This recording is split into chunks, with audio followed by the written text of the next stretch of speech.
తాకట్లో ఉన్న మీ బంగారాన్ని విడిపించి ఆ రోజు ఆన్లైన్ రేటుకి కొంటాం. Sharma gold company. అందరికీ నమస్కారం. నా పేరు మాధురి. మీరు చూస్తున్నది సుమన్ టీవీ నెట్వర్క్.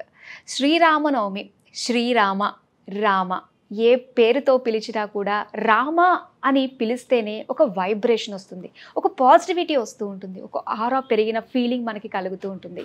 మరి శ్రీరాముడు, చాలామంది అమ్మాయిలు శ్రీరాముడు లాంటి భర్త కావాలి అని కోరుకుంటూ ఉంటారు. కానీ శ్రీరాముడు ఆది పురుషుడు, యుగ పురుషుడు, ధర్మం తెలిసిన వ్యక్తి. ఎన్ని కష్టాలు వచ్చినా కూడా ధర్మాన్ని వదిలిపెట్టలేదు. మరి అలాంటి రాముడికి ఎందుకు అన్ని కష్టాలు వచ్చాయి? ఇలాంటివి చాలామందికి సందేహాలు ఉండుంటాయి కదా, ఈవెన్ నాకు కూడా. మరి శ్రీరాముడి పాజిటివ్ నుంచి నెగిటివ్కి, నెగిటివ్ నుంచి మళ్ళీ పాజిటివ్కి ఏ విధంగా వెళ్ళాడు? మరి ఇలాంటి ఆసక్తికరమైన విషయాలు తెలియజేయడానికి మనతో పాటు ఉన్నారు ప్రముఖ జ్యోతిష పండితులు బ్రహ్మశ్రీ నందిబట్ల శ్రీహరి శర్మ గురువు గారు. నమస్కారం గురువుగారు. వాగర్థావివ సంపృక్తౌ వాగర్థ ప్రతిపత్తయే జగతః పితరౌ వందే పార్వతీ పరమేశ్వరౌ. ఆదిత్యాయ చ సోమాయ మంగళాయ బుధాయ చ గురుశుక్రశనిభ్యశ్చ రాహవే కేతవే నమః. శృంగేరి జగద్గురు పీఠాధిపతులకి, కంచి పీఠాధిపతులకి నమస్కారములు తెలియజేసుకుంటూ కార్యక్రమాన్ని ప్రారంభిద్దాం. గురుగారు, ప్రతి ఒక్కళ్ళు కూడా రాముడిని ఆదర్శంగా తీసుకుంటూ ఉంటారు కదండి. అయితే రాముడు పుట్టినప్పుడు గ్రహాలన్నీ కూడా ఉచ్చ స్థానంలో ఉన్నాయి అని చెప్పారు. కానీ రాముడు పుట్టిన తర్వాత వాళ్ళ తండ్రి ఆజ్ఞ మేరకు రేపే పట్టాభిషేకం అని చెప్పేసి అదే నోటితోటి వనవాసానికి వెళ్ళిపోవాలి అని చెప్పేసి అన్నారు. అక్కడి నుంచి ఎన్ని కష్టాలు పడ్డారో అందరూ చూస్తూనే ఉన్నాం. మరి అంటే రాముడు జాతకంలో ఏమైనా దోషాలు ఉన్నాయంటారా? గ్రహస్థితి అంతా కూడా చాలా బాగుంది అని చెప్పిన నోటితోటే ఇన్ని కష్టాలు అనుభవించాడు కదండి. మరి రాముడు ఏమంటారు దీనికి? మనం గమనించుకుంటేనమ్మా, పురాణ పురుషుల యొక్క జన్మని అర్థం చేసుకోవడం చాలా కష్టం. ఎందుకంటే దేశక్షేమము, ప్రపంచక్షేమం కోసం జన్మించినటువంటి వాళ్ళ యొక్క అవతార స్వరూపంలో ఎన్నో మర్మగర్భమైనటువంటి విషయాలు దాగి ఉంటాయి. ముఖ్యంగా ఈ భూమి మీద ఘోరమైనటువంటి కలి, ఇప్పుడు మనం కలియుగంలో ఉన్న కలి అనుకుంటాం. కలి అంటే చెడు అని అర్థం. కాబట్టి ఆ చెడు పెరిగిపోయినప్పుడు ఆ చెడుని సంహరించి మంచిని పెంపొందింపచేయడం కోసం ప్రకృతిలే మనకు సహకరిస్తుంది. ఆ ప్రకృతిలో భాగంగా జీవించే మానవులమే ప్రకృతి సహాయంతో చెడుని మనం సంహరించడం జరుగుతుంది. అదేవిధంగా రావణాసురుడు కూడా జన్మించడం, రావణాసుడికి చెడుకి ప్రతిరూపంగా చెప్పబడి ఉంది. అంటే ఇక్కడ రావణాసుడి యొక్క జన్మ వృత్తాంతం తీసుకున్నా, అతనిలో కేవలం ఒకే ఒక్క దుర్గుణము చేత పూర్తిగా మనకు చెడుగా వర్ణింపడం జరిగింది. ఏంటంటే స్త్రీ వ్యామోహం. అంటే కోరి వచ్చిన స్త్రీని అనేటువంటిది పక్కకు పెట్టండి, తాను చూసినటువంటి ప్రతి స్త్రీని మోహింపాలి అనేటువంటి, మోహింప చేసుకోవాలి, పొందాలనేటువంటి తపననే అతన్ని పూర్తిగా నాశనం చేసింది. అది చాలా దుర్మార్గం. అందువలనే అనేక రకాలుగా శాపాలు పొందాడు. వేదవతి ఆ విధంగానే శాపం ఇచ్చింది. అలాగే కుబేరుడు, కుబేరుని కోడలు నలకూబరుడు భార్య అలాగే శాపం ఇచ్చింది. ఇలా అనేక మంది శాప ప్రభావం చేత అతను పూర్తిగా నాశనం అవ్వడం జరిగింది. కానీ వరం పొందినటువంటిది మానవుడు వానరుడి చేత తప్ప మిగతా ఎవ్వరి వల్ల నాకు మరణం రాకూడదని కోరుకున్నాడు. అంటే వానరుడిని, నరుడిని మాత్రమే అల్పులుగా చూశాడు. కానీ మహోన్నతమైనటువంటి వ్యక్తి రాముడు జన్మించాడు. ఆ రాముడి చేతిలో మరణించడమే నాకు మోక్ష ప్రాప్తి అని ఎప్పుడో గ్రహించినటువంటి రావణాసురుడు ఆ విధంగానే రాముడి చేతిలో మరణించడం జరిగింది. ఇక్కడ సకల జ్ఞానవంతుడు, ఎంత శుభలక్షణాలున్నా గొప్ప జ్యోతిష్య పండితుడు. మనకు చెప్పాలి అని అంటే ఇక్కడ మొదలు రావణాసుని గురించి ఎందుకు చెప్పుకుంటున్నామంటే, రాముడు యుద్ధానికి ఆహ్వానం పలికినప్పుడు విభీషణుని అడుగుతాడు, ఎవరైనా మంచి ముహూర్తం పెట్టేవాళ్ళు ఉన్నారా ముహూర్తానికి అంటే, రావణాసుడు చాలా గొప్ప జ్యోతిష్య పండితుడు, ఆయన ముహూర్తం గనక పెడితే తిరుగుండదు అని అంటాడు. వెళ్ళి అంగదుని పంపిస్తాడు, ముహూర్తానికి పెట్టమని రాముడు ఆజ్ఞాపించాడండి, మీరు వచ్చి ముహూర్తం పెట్టండి అని అంటే, రావణాసుడు పురోహితుడి యొక్క విధంగా వచ్చాడు. రాముడి దగ్గరికి వచ్చి అక్కడ పురోహిత ధర్మం పాటించాడు రావణాసురుడు. అంటే ఏంటి? రావణాసుడికి తెలుసు, నేనే యుద్ధం చేస్తున్నాను, నేను యుద్ధం చేయబోయేది రాముడితోనే. కానీ రాముడు ముహూర్తం పెట్టమని పిలిచినప్పుడు పురోహితుడి స్థానములో ఉండి చేయాల్సి వచ్చినప్పుడు పక్షపాతము చూపించకుండా ఉండాలి. ఎందుకంటే రావణాసురుడు బ్రాహ్మణ వంశం వాడు. కాబట్టి ఒక పురోహితుడిగా రాముడి కోసం వచ్చినప్పుడు రాముడు గెలిచే ముహూర్తం పెట్టాడు అక్కడ. అంతేకాని నేను చేస్తున్నాను యుద్ధం రాముడితోనే, నేను గెలిచే ముహూర్తం నేను పెట్టుకోవాలని అక్కడ పెట్టలా. రాముడు గెలిచే ముహూర్తమే రావణాసురుడు పెట్టాడు. ఎందుకంటే రావణాసురుడిని పురోహితుడిగా పిలిచాడు రాముడు. కాబట్టి అంతటి గొప్ప జ్ఞానవంతుడు, గొప్ప ప్రజ్ఞావంతుడు అయినటువంటి రావణాసురుడైన స్త్రీ వ్యామోహం వల్ల, ఒక్క దుర్లక్షణం వల్ల పూర్తిగా విలన్ అయిపోయాడు, పూర్తిగా నాశనం చెందాడు.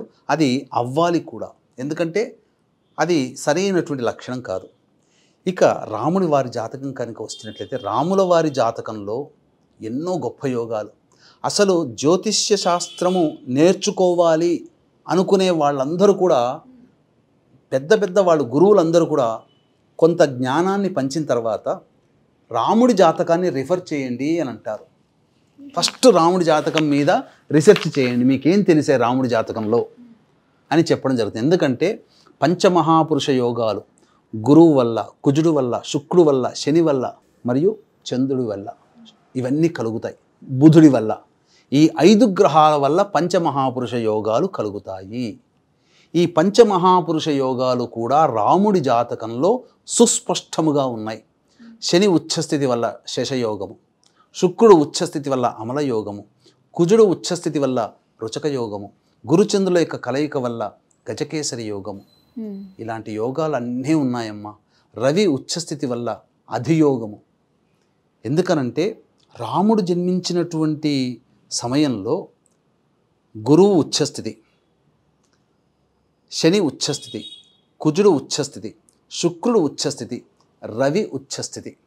ఇన్ని యోగాలు, ఇన్ని గ్రహాలు ఉచ్చస్థితిలో, మరియు ఏ భాగాలలో అంటే ఏ డిగ్రీలలో ఉంటే పరమోచ్చని పొంది సకలంగా బలంగా ఉంటాయి 5 గ్రహాలంటే ఆయా డిగ్రీలలో ఉన్నప్పుడు రాముడి జననం జరిగింది.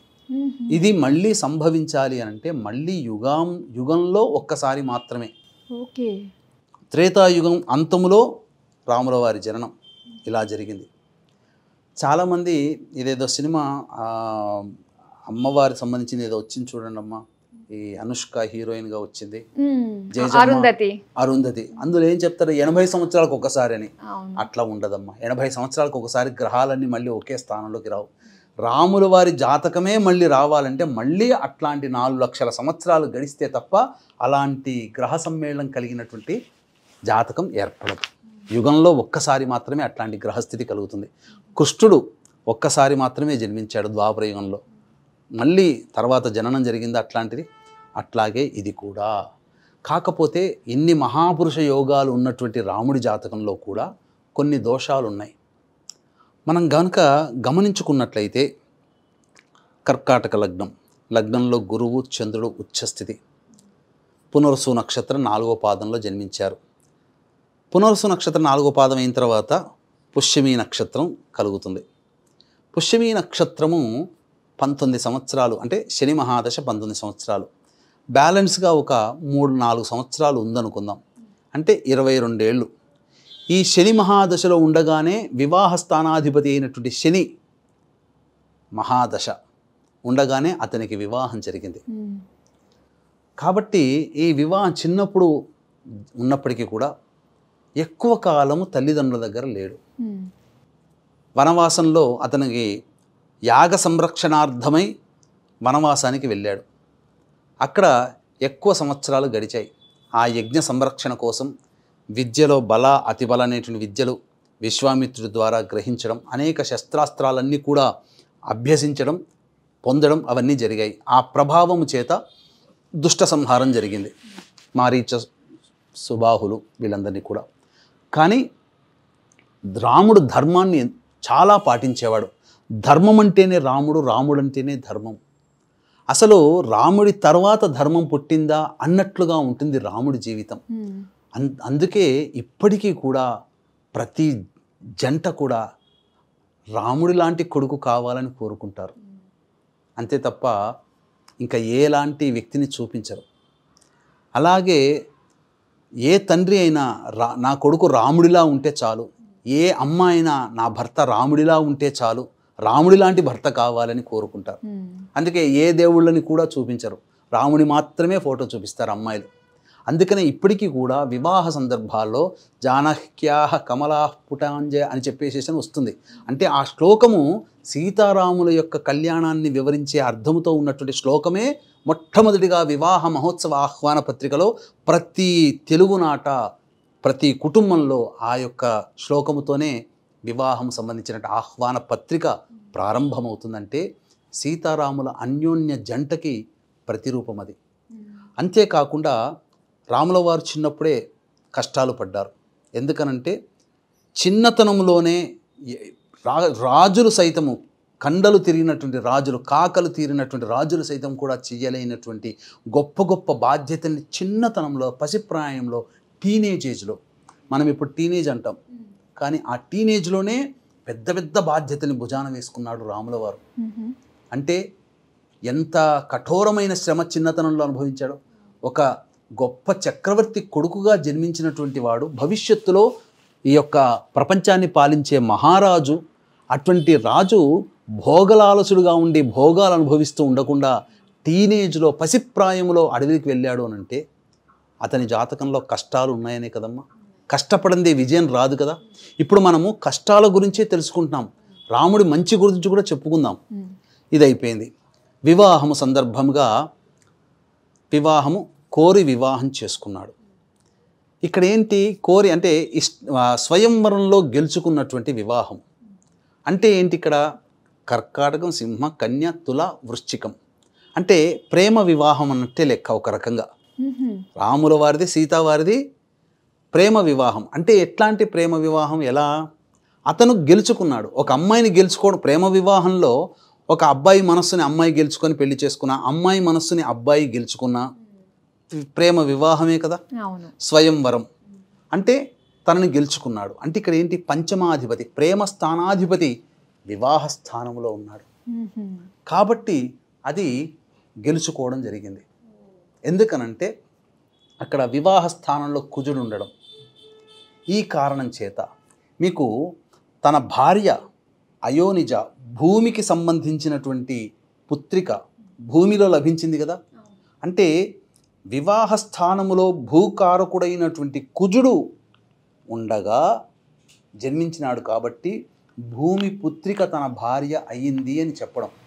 అంటే భార్యా స్థానంలో కుజుడు ఉన్నాడు, ఉచ్చస్థితి పొంది ఉన్నాడు. అంటే దాని అర్థం కుజుడు భూకారకుడు, భూమి ద్వారా అయోనిజగా జన్మించినటువంటిది. గురుకుజుల వీక్షణ, చంద్రకుజుల వీక్షణ, ఇవన్నీ కూడా గజకేసరి యోగం, ఇవన్నీ కూడా రాముడి యొక్క జీవితంలో గొప్ప లక్షణాలు. అంటే కోపం ప్రదర్శించాల్సిన సమయంలో కోపము, అలాగే శాంతము ప్రదర్శించాల్సిన సమయంలో శాంతాన్ని ఈ మూడు గ్రహాల యొక్క పరస్పర వీక్షణ ద్వారా తెలియచేయడం జరుగుతుంది. ఇక అంతేకాకుండా వీరి వివాహము అయిన తరువాత కొన్ని సంవత్సరాలు ఆనందంగా జీవించారు. చాలామంది వీక్షించేటువంటి ప్రేక్షకులు అనుకునేటువంటిది ఏంటంటే, ఇలా వివాహం అయ్యింది, కోడలు ఇంటికి వచ్చింది, మరుసటి రోజే కైకేయి వరములు అడగడం, దశరథుడు ఓకే అనడం, వీళ్ళు వనవాసానికి వెళ్ళారంటారు. కాదమ్మా, కొన్ని సంవత్సరాలు వివాహం అయిన తర్వాత ఆనందంగా ఈ యొక్క అయోధ్యలో గడిపారు సీతారాములు. గడిపిన తరువాత అప్పుడు వనవాసానికి వెళ్ళారు. వనవాసానికి వెళ్ళేటప్పుడు అమ్మవారు ఆ రామాయణంలో ఉటంకిస్తాడు వాల్మీకి. ఏం చెప్పాడనంటే, ఏం చెబుతుంది శ్లోకంలో? వనవాసానికి వెళుతున్నాము, వనవాసానికి వెళ్ళేటువంటి సందర్భంలో నా భర్త వయస్సు 25, నా వయస్సు 18 అని చెప్తుంది. అంటే నా భర్త వయస్సు 25 సంవత్సరాలు వనవాసానికి వెళ్ళేటప్పుడు నా వయస్సు 18 సంవత్సరాలు అని చెబుతుంది. కాబట్టి వాళ్ళు యుక్త వయస్సులోనే వాళ్ళు వెళ్ళారు. చాలామంది రాముడు పరమత సహనాన్ని చాలా పాటించాడు. పరమత సహనం అంటే ఇతరులని కూడా హక్కున చేర్చుకున్నాడు. తనకి మిత్రులైనటువంటి వాళ్ళు ఏ కులమని చూడలేదు.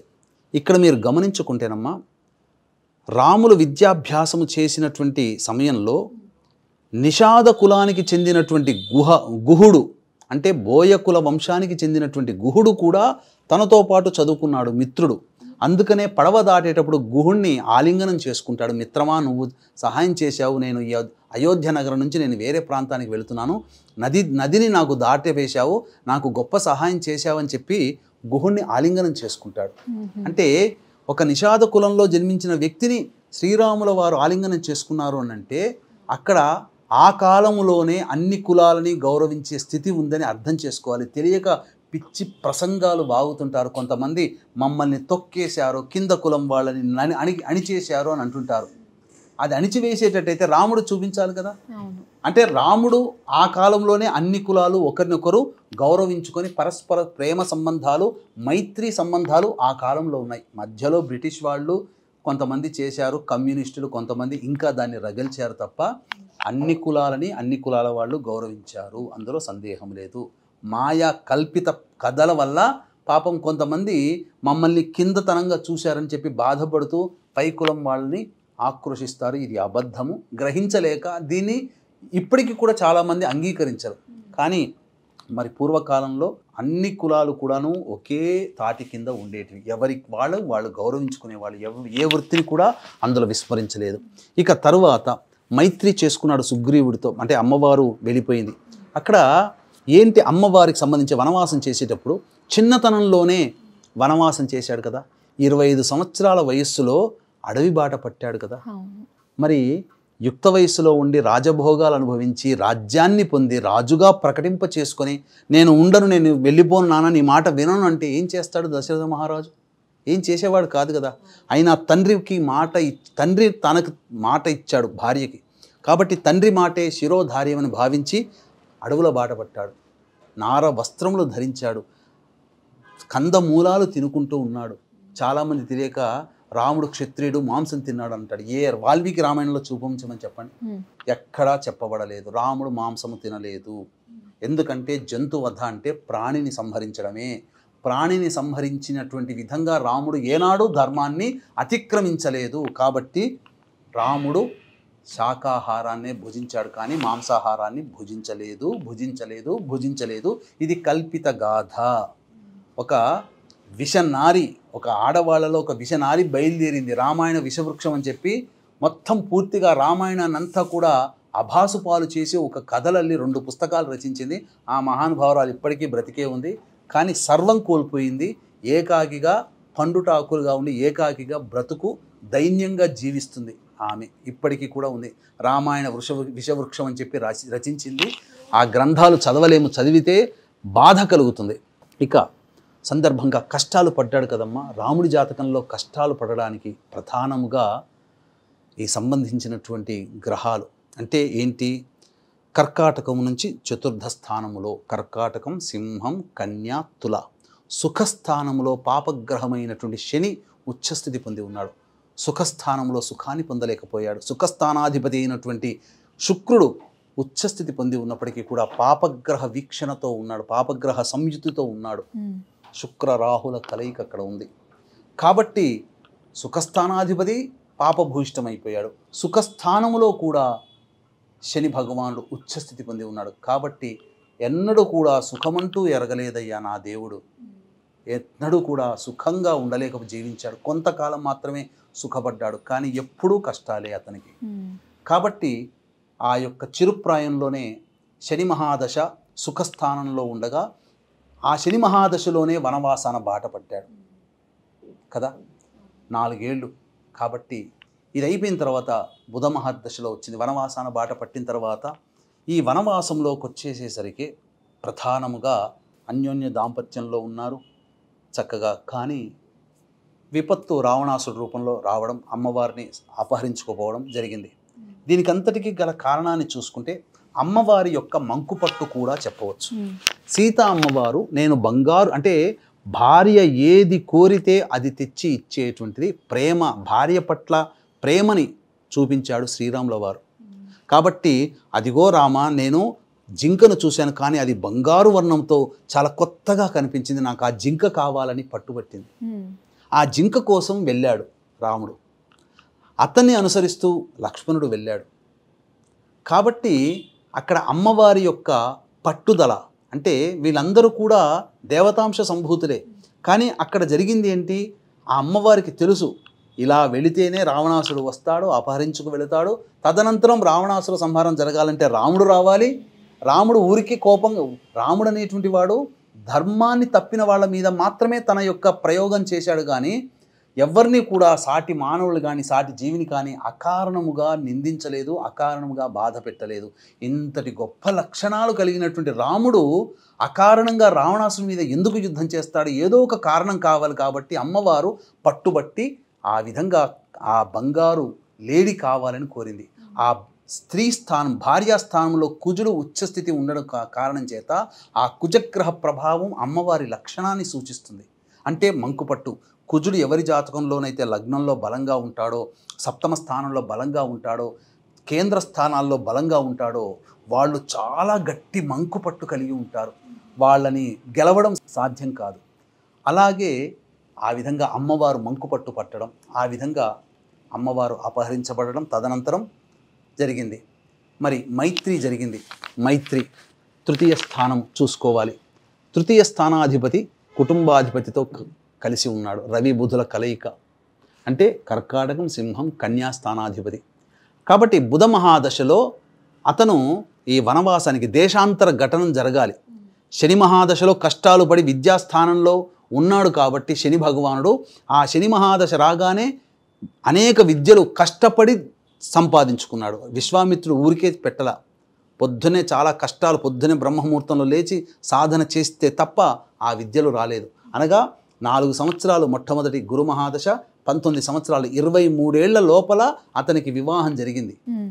కానీ ఆ 24 సంవత్సరాల నుంచి 19 సంవత్సరాల మధ్యకాలంలో కష్టపడి విద్యను సంపాదించుకున్నాడు.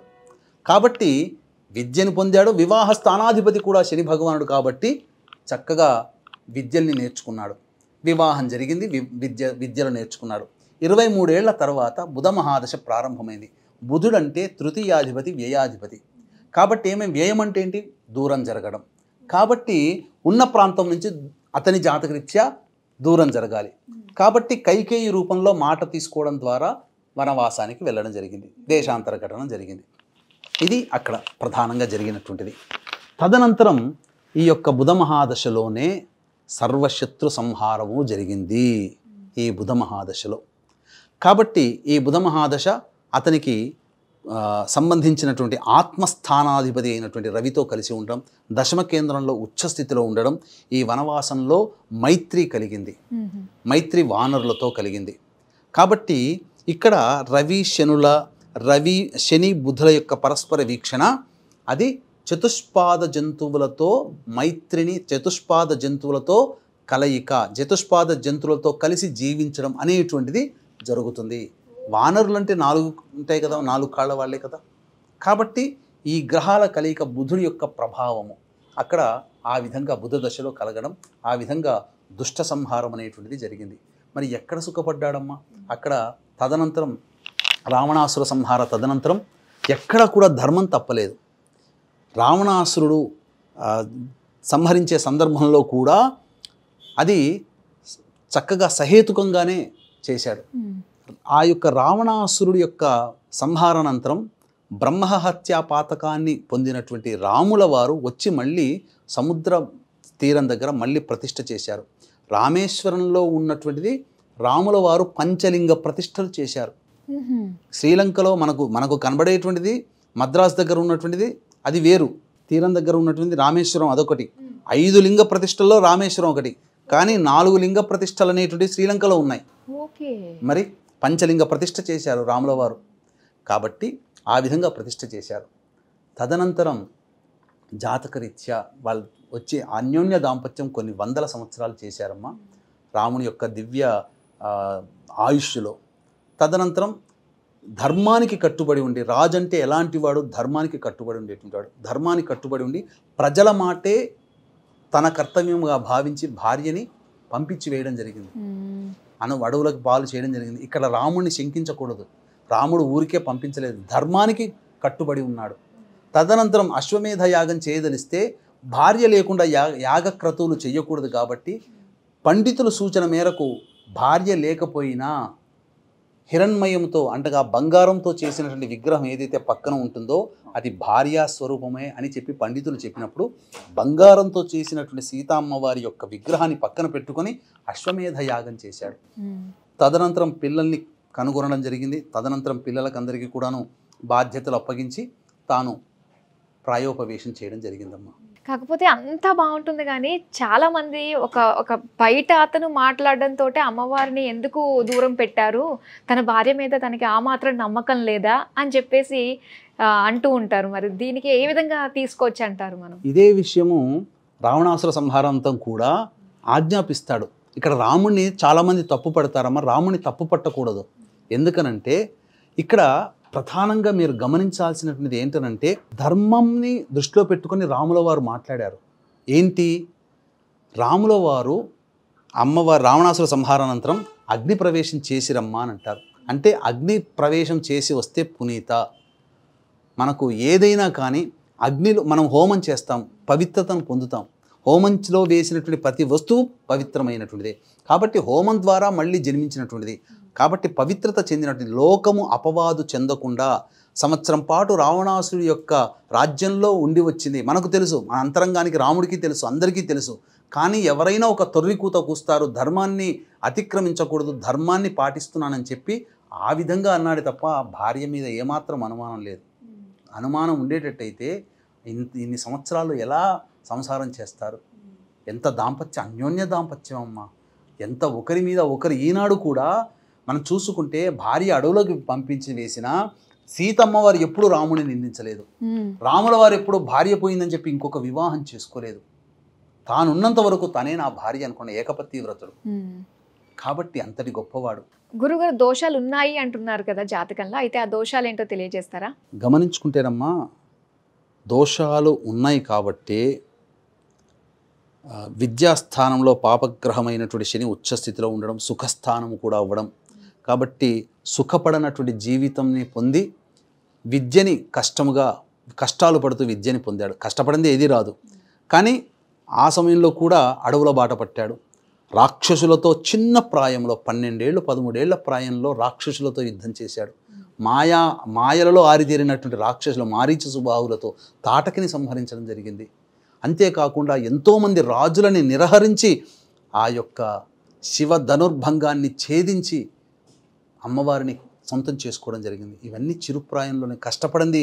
ఊరికే అలా పోయి ఇలా పోయి ఏదో విల్లు విరిచినట్టు, మన చీపురుపులో విరిచినట్టు వచ్చిన మహామహులు వచ్చే రావణాసుడు కూడా ఏం చేయలేకపోయాడు. మరి అంతటి వాళ్ళని కూడా తను గెలవగలిగాడు. అంతేకాకుండా బుధ మహాదశ రాగానే వ్యయాధిపతి వియోగం చెందాలి కాబట్టి ఉన్న ప్రాంతం నుంచి బయటపడ్డాడు. వనవాసం చేశాడు. వనవాసం అంటే అంత ఈజీనమ్మా. అక్కడ ఏం దొరికితే అది ఆ పండు తెచ్చుకోవాలి. మనకొచ్చి అన్నం రాజభోగాలు ఉన్నప్పుడు సమయానికి భోజనము, సమయానికి టీ కాఫీలు అందించినట్టు కాదు కదా జీవితం. వనవాసం ఎంత కష్టాలు ఉంటాయమ్మా. కట్టుకోవడానికి సరిగ్గా బట్టలు ఉండవు, ఉండడానికి నీడ ఉండదు. ఏదో మామూలుగా పల్లెవాసులు కూడా ఉండలేనటువంటి జీవితాన్ని గడిపాడు. అసలు ఎలా గడపాలో అలా గడిపాడు. వనవాసం అక్కడ వనవాసం చేయమని చెప్పింది కైకేయి అంతే తప్ప ఇలాగే వనవాసం చేయమని చెప్పలేదు కదా. ఒక రాజమహల్ నిర్మించుకోవచ్చు కదా, అడవిలో ఉండొచ్చు కదా. అడవిలో ఉండమన్నది, అడవిలో ఉండొచ్చు బాధ్యతలు చేపట్టకుండా. ఇంకొక ప్రధానమైనటువంటి విషయాలు చెప్పమంటారమ్మా. జాతకంలో పితృదోష ప్రభావం వారి జాతకంలో ఉంది. అందుకనే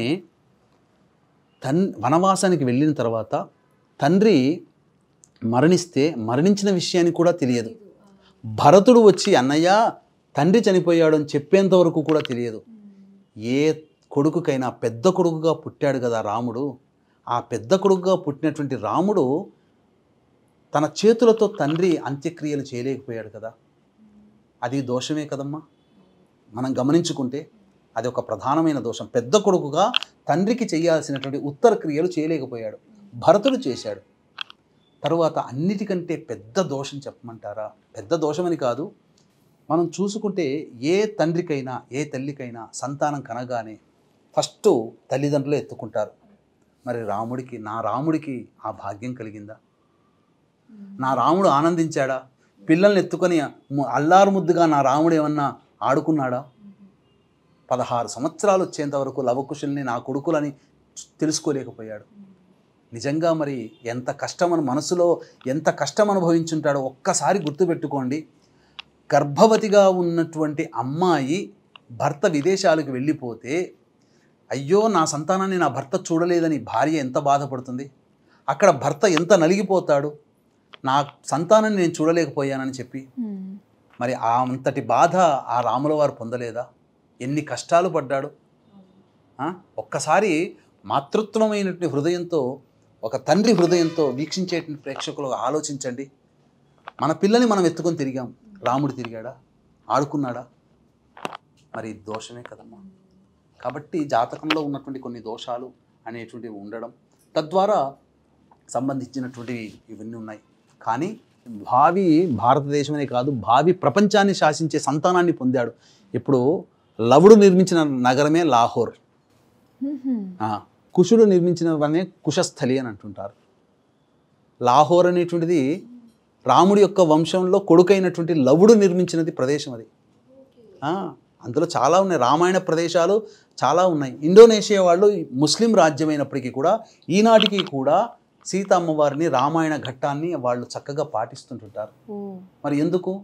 ఆ సీతమ్మవారు వాళ్ళ ఇంటి ఆడపడుచుగా భావిస్తున్నారు ఇప్పటికీ కూడా. కాబట్టి రామనామ జపం అనేది ఎంతో గొప్పది. కాబట్టి ఇటువంటి మధురమైనటువంటి ఘట్టము అందరూ కూడా తరించండి. శ్రీరామనవమి రోజున రామనామాన్ని జపిస్తుండండి. రాముల వారి కష్టాలు ఎన్నో జాతకంలో ఉన్నాయి అని చెప్పడం కోసమే ఈ చక్కటి కార్యక్రమం. కాబట్టి చక్కగా ఈ కార్యక్రమాన్ని 10 మందికి నచ్చితే 10 మందికి తెలియచేయండి, ఆనందించండి.